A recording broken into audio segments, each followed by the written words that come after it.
sedekah rajin, bangun masjid, sekolahkan anak yatim. Jangan pinjam diungkit-ungkit. Ini banyak orang diungkit-ungkitnya pemberian dia. Susah sekarang nolong orang Pak Ustadz, macam nolong anjing kejepit. Udah lepas kita pula digigitnya. Tobat saya buat baik nih Pak Ustadz. Oh. Kalau tobat minum khamar bagus, tobat saya berjudi bagus, tobat pacaran bagus. Kan enggak, tobat saya nolong orang Pak Ustadz. Jangan pernah tobat berhenti buat baik. Mungkin bukan orang ini yang membalas, orang lain akan bagi kita balasan. Wallahu fi aunil abdi maka al-abdu fi auni akhi. Allah akan tetap menolong hambanya selama hamba itu mau menolong orang lain. Harus camkan itu dalam hati kita.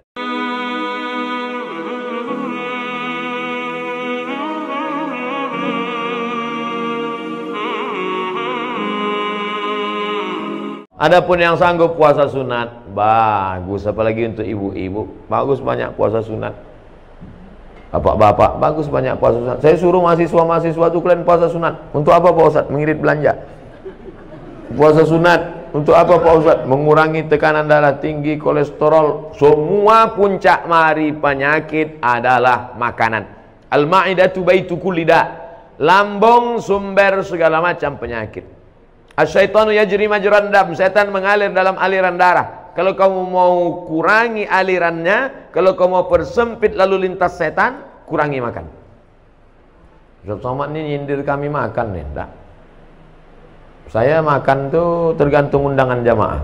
5 hari itu undangan, 5 kali makan. Sikit-sikit makan, sikit-sikit makan. Tapi tak ada pantangan. Apapun ada habis. Riba sudi, hantam kerong, bantai saja. Yang penting kita berdoa. Yang penting sehat. Jangan katakan kalau kurus sakit, kalau gemuk sakit. Enggak, mau gemuk, mau kurus, yang penting sehat. Ustaz sakit ya, kata dokter. Ustaz sakit? Tidak, saya bilang. Ustaz kalau biar agak nampak sehat sikit, Ustaz harus minum ini. Dikasihnya susu kental manis. Susu kental manis. Sekali pagi 1 gelas, siang 1 gelas, sore 1 gelas. Ustaz minum ini sebulan naik. Sebulan saya minum, timbang tetap 50. Kata Pak Dokter, dokternya orang Batam. Katanya Ustaz udah Ustaz minum SKM itu, sudah Pak. Tak ada bertambah, tidak. Ustaz terima aja lah, udah takdir Allah. Yang penting Ustaz sehat. Dan diperiksa sehat, alhamdulillah. Jadi hidup ini perlu kita pikirkan, tapi jangan terlalu dipikirkan. Karena tak selesai dengan urat kepala kita. Buat Fa'idha azamta, kalau kau sudah tekad bulat, fatawakkal Allah, bertawakallah kepada Allah subhanahu wa ta'ala. Setengah jam, 30 menit, hablum minallah. Salat, hablum minallah. Baca Quran, hablum minallah. Saya Pak Ustadz berdiri lama tak bisa, sakit kaki. Salat duduk di kursi. Salat duduk pun tak bisa juga Pak Ustadz, sakit pinggang. Baca Quran. Baca Quran pun tak bisa Pak Ustaz. Asal dibuka Quran bersatu titik ba titik ya titik berkunang-kunang. Pejamkan mata berzikir. Berzikir pun tak bisa juga Pak Ustaz. Ada orang mati ikut. Tak ada gunanya kau hidup lagi. Amal yang paling ringan zikir. Maaf, beribu maaf, ibu yang sedang dalam halangan menstruasi, baca Quran tak bisa, sholat tak bisa, galau, duduk di samping jendela, mulut menganga. Bukan cuma hantu masuk, lalat pun masuk. Tidak ada jalan lain kecuali zikir, zikir, zikir sebanyak-banyak. Abu Hurairah sebelum tidur malam menyimpul alfa uqdah, disimpulnya 2000 simpul. Diambilnya tali 2000 simpul, sebelum tidur malam dipetiknya 2000 simpul. Subhanallah, subhanallah, subhanallah, subhanallah. Kenapa kita payah tidur? Banyak betul yang kita pikirkan. On kan hati, off kan otak, petik tasbih. Makanya banyak orang dulu mati pas dibuka selimutnya megang tasbih. Dibuka selimutnya saat di terakhir pegang. Orang kita enggak, pegang HP terakhir. Banyak orang sekarang mati megang HP. Update status terakhirnya rasanya mau mati. Rasanya mau mati. Saya bukan nakut-nakuti, cerita aja. Jadi kalau ibu tengok nanti bapak tuh nanti malam statusnya agak macam-macam itu, tengok tak sampai subuh nampaknya. Saya tidak mengatakan hidup ini tak usah dipikirkan, bukan begitu. Kita pikirkan, kita harus ada planning. Nabi itu programnya bukan 10-20 tahun akan datang. Visi misi Nabi bukan 5 tahun. la taftahunnal Konstantiniyah, kalian akan membebaskan Konstantinopel. Dari sejak Nabi lahir, dari sejak Nabi jadi Nabi di Madinah, dari sejak Nabi dapat wahyu, kapan Konstantinopel baru direbut orang Islam? 700 tahun setelah itu. Visi misi Nabi itu 700 tahun kita pikirkan. Kita pun juga berpikir anak-anak kita, kok harus jadi bisnismen, kok harus jadi orang kaya. Tapi sampai kita pikirkan, nanti kalau aku mati anakku ini makan apa, kerja di mana, mobilnya apa, rumah macam mana, kawin sama siapa. Segila kita. Semua kita pikirkan, cabai keriting harganya berapa, harga BPJS berapa. Mati kita. Yang penting kita berusaha, setelah itu kita serahkan kepada Allah. La haula wala quwwata illa billah. La haula wala quwwata illa billah itu setelah action. Setelah action baru la haula wala quwwata. Ini banyak juga orang tak ada berbuat apa-apa, pagi petang tidur aja. Apa ditanya, apa kerja kau sekarang? La haula wala quwwata. Ini kalau ada orang macam ini antukkan kepalanya ke dinding. Sungsang ini otaknya. Hablum minallah sudah selesai. Sekarang barulah kita masuk hablum minannas. La tubtilu sadaqatikum bil manni wal adha. Jangan kau batalkan sedekahmu karena mengungkit-ungkit pemberian dan menyakiti hati orang lain. Qaulun ma'rufun, kata-kata yang baik lemah lembut, khairum min sadaqati yatsba'uha adha. Lebih baik daripada kau rajin sedekah tapi menyakiti hati orang lain. Tapi jangan gara-gara dengar ayat ini, alhamdulillah Pak Ustaz, saya memang nggak pernah sedekah, tapi tak pernah saya singgung hati orang lain. Kenapa? Saya tak pernah gaul sama orang, di rumah aja saya. Bukan itu maksudnya. Sedekah rajin, bangun masjid, sekolahkan anak yatim, jangan pinjam diungkit-ungkit. Ini banyak orang diungkit-ungkitnya pemberian dia. Susah sekarang nolong orang Pak Ustaz, macam nolong anjing kejepit. Udah lepas kita pula digigitnya. Tobat saya buat baik nih Pak Ustaz. Oh. Kalau tobat minum khamar bagus, tobat saya berjudi bagus, tobat pacaran bagus. Kan enggak, tobat saya nolong orang Pak Ustaz. Jangan pernah tobat berhenti buat baik. Mungkin bukan orang ini yang membalas, orang lain akan bagi kita balasan. Wallahu fi aunil abdi maka al abdu fi auni akhi.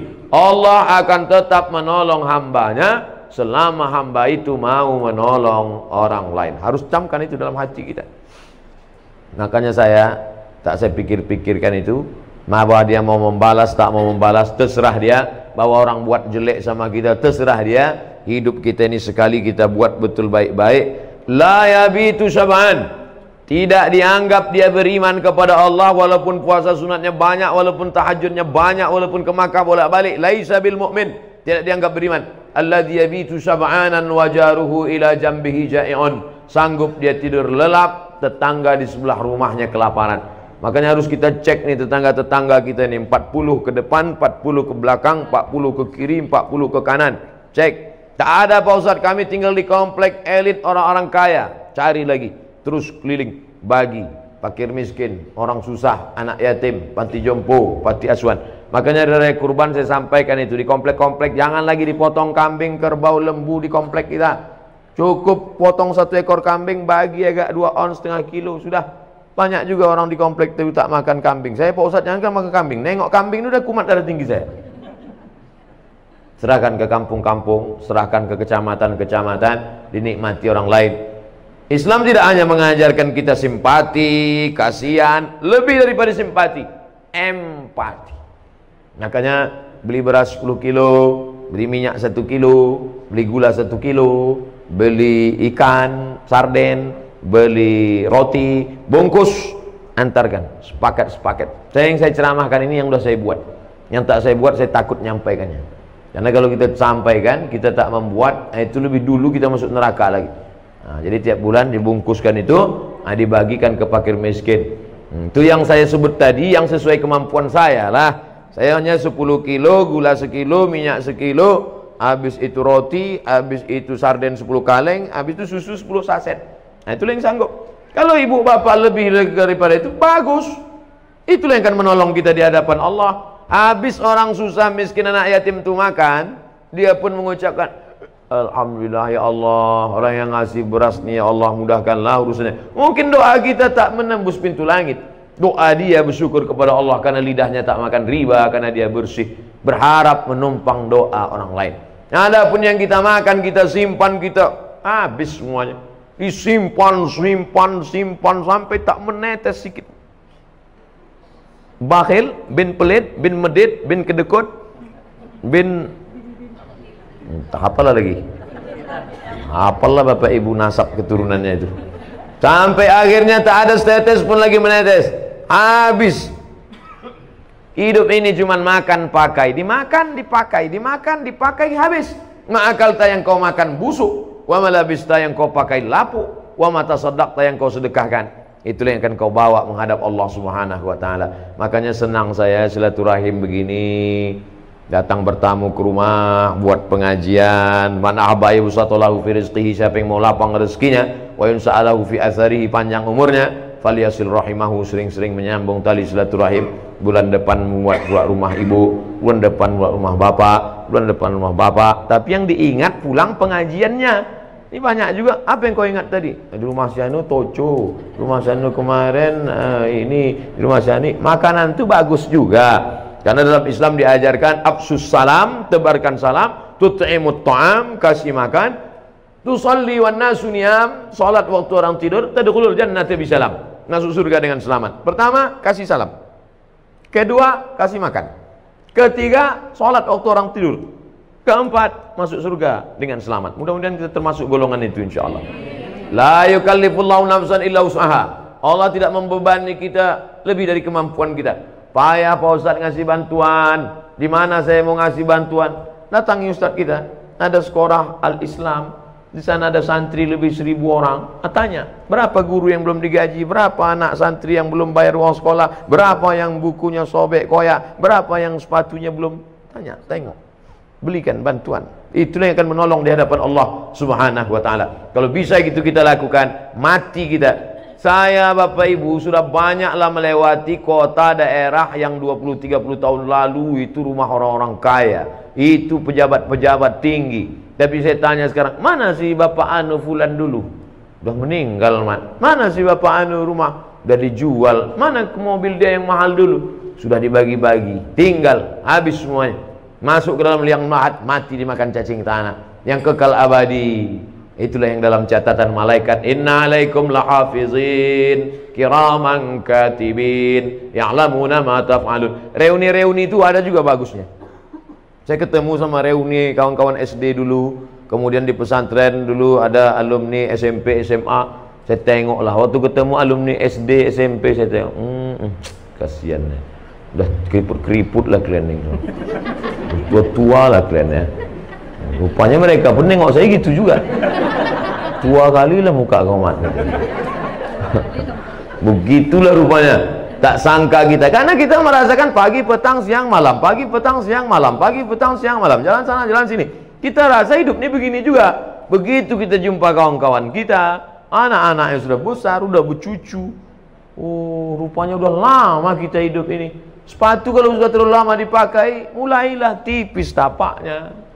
Mobil lewat 5 tahun, macam-macam, dipencet sign, air yang keluar. Reuni setelah taman SMA 10 tahun, taman SMA 18, 20 tahun, 96 tamat, 2016 kumpul, 40 tahun. Pertanyaan, berapa nak? Berapa? Ketemu setelah 50 tahun, mulai pertanyaan, kubur si Anu di mana? Ketemu, kau sakit kau apa? Ketemu umur 80, kau pakai pampers apa sekarang? Saya kemarin diminta oleh Ustaz, tolong buatkan video. Apa videonya? Selamat atas pertemuan alumni SMEA dan SMK Area Medan. Sampai ketemu sini. Saya selipkan di ujung. Jangan kalian CLBK. Ini ada hikmah sebetulnya di balik itu. Silaturahim. Mungkin yang ada meninggal suaminya, ada anak yatim, tolong. Itu guna reuni-reuni itu mengingatkan. Besok kau datang ke rumahku ya. Ada apa? Anak cucuku lahir. Datang kita. Tujuan cucunya itu lahir bukan tujuan mau makan kambing. Kalau mau makan kita tahu tempat. Kita datang mau melihat tapak kaki cucunya yang 2 jari itu. Itulah kita 30 tahun yang lalu yang tak punya apa-apa, tak tahu apa-apa, dan panjang kita sejengkal. Coba kau tengok cucuku, lucu ya. macam kakeknya ya. Nampak betul kita bohong. Mana pula mungkin bayi itu macam kakeknya? Bukan itu yang mau kita lihat. Yang mau kita lihat adalah tapak kakinya 2 jari. Teringat kita pada almarhumah mak kita. Balik dari situ kita belikan kain agak 20 biji, antarkan ke panti jompo. Melihat panti jompo tu nampak kulit ini, kulit macam tisu dah ditarik ke atas. Beginilah kulitku nanti akan datang. Ustaz Somad datang ke rumah sakit ya, tengok orang tua saya. Sampai ke situ, apa kata dokter? Ustaz, ini tak bisa lagi kami suntik. Asal dimasukkan dalam suntik, sobek saking tuanya. Lembut kulit ini, sudah. Begitulah rupanya kalau sudah lama dipakai. Oleh sebab itu kita mesti sadar, kita sekarang, sedangkan kita adalah masa lalu dan masa akan datang. Masa lalu kita kanak-kanak, masa akan datang kita akan tua renta. Masa sekarang inilah kalau mau disempat-sempatkan beramal. Banyak orang berpikir, Pak Ustadz saya nantilah sholat ini, nantilah zikir ini, nantilah baca Quran ini kalau udah anak ini agak-agak besar sedikit. Makin besar anak makin sibuk. Nantilah saya beramal nih kalau anak sudah nikah Pak Ustadz. Makin nikah dia bercucu pula. Dulu ngurus anak 2, ngurus cucu 4. Berapa banyak orang yang dulu ingin beramal sampai tua tak pernah sempat beramal. Sempat-sempatkan beramal, sempat-sempatkan bersedekah, sempat-sempatkan baik-baik hablum minan nas. Itulah yang akan menolong di hadapan Allah SWT. InsyaAllah hablum minan nas saya dengan bapak ibu baik hari ini, sahibul bait bil khusus, tamu-tamu, ustaz-ustaz. Kalau mati saya di Riau, tak ragu saya bapak ibu pasti akan mengirimkan doa Allah maghfirlahu warhamhu wa'afihi wa'afu'an. Tengoklah semangatnya mereka mengaminkan dari sekarang. Bapak ibu yang dimuliakan Allah SWT, hidup ini singkat, hidup ini pendek, tapi resiko yang akan kita terima nanti di akhirat luar biasa. Ini perjuangan kita. Perjuangan saya mungkin di bidang ceramah, dakwah, khutbah, pondok pesantren, tanah lapang, stadion, masjid, surau, langgar, musola, masuk hutan, keluar hutan. Bulan Februari nanti khusus masuk ke pedalaman. Setahun 2 kali, Februari, September. Tapi perjuangan ibu juga luar biasa. Mendidik anak-anak, mengajarkan mereka akhlakul karimah, mengadakan fit and proper test terhadap teman kawan dan calon-calon menantu. Itu luar biasa. Buat tim fit and proper test, tim seleksi dari luar provinsi, Abdul Somad LC. Saya nanti akan mengetes calon-calon menantu ibu. Bapak juga perjuangan luar biasa, mencari rezeki yang halal. Dulu kalau ada orang menolak duit Arab, pulang dia ke rumah, apa kata bininya? Bagus bang, abang mesti takwa pada Allah. Adinda, tadi di kantor ada orang ngasih uang 1 koper, ku buka dolar semua, tapi ku tolak. Bagus bang, kami di rumah tak mau makan haram. Dulu begitu. Orang sekarang bodoh kali ya bang. Mana nomornya biar ku cari lagi. Oleh sebab itu maka godaan yang luar biasa, masyarakat konsumtif. Dulu orang tontonan cuma 1, telepon masih telepon di rumah. Sekarang orang 1 orang handphone sampai 3, pulsa tak ada. Apa tak semua yang haram dibantainya saja. Oleh sebab itu masyarakat konsumtif luar biasa. Dibeli bulan ini HP tercanggih, bulan depan keluar lebih canggih lagi. Kalau dipeturutkanlah hidup dunia ini, oh. Tapi kadang orang dengar ceramah cerita hidup dunia, kalau nggak mau hidup ikut style dunia, mati aja lah Pak Ustadz, kata dia. Bukan begitu maksudnya. Kita bukan meninggalkan dunia, tapi kita jangan larut dengan kehidupan dunia. Makanya doa yang diajarkan pada kita, Rabbana atina fid dunya hasanah wa fil akhirati hasanah wa qina azabannar. Itulah kajian kita siang ini. Hablum minallah, hablum minan nas. Pertanyaan sudah banyak, hampir setebal skripsi.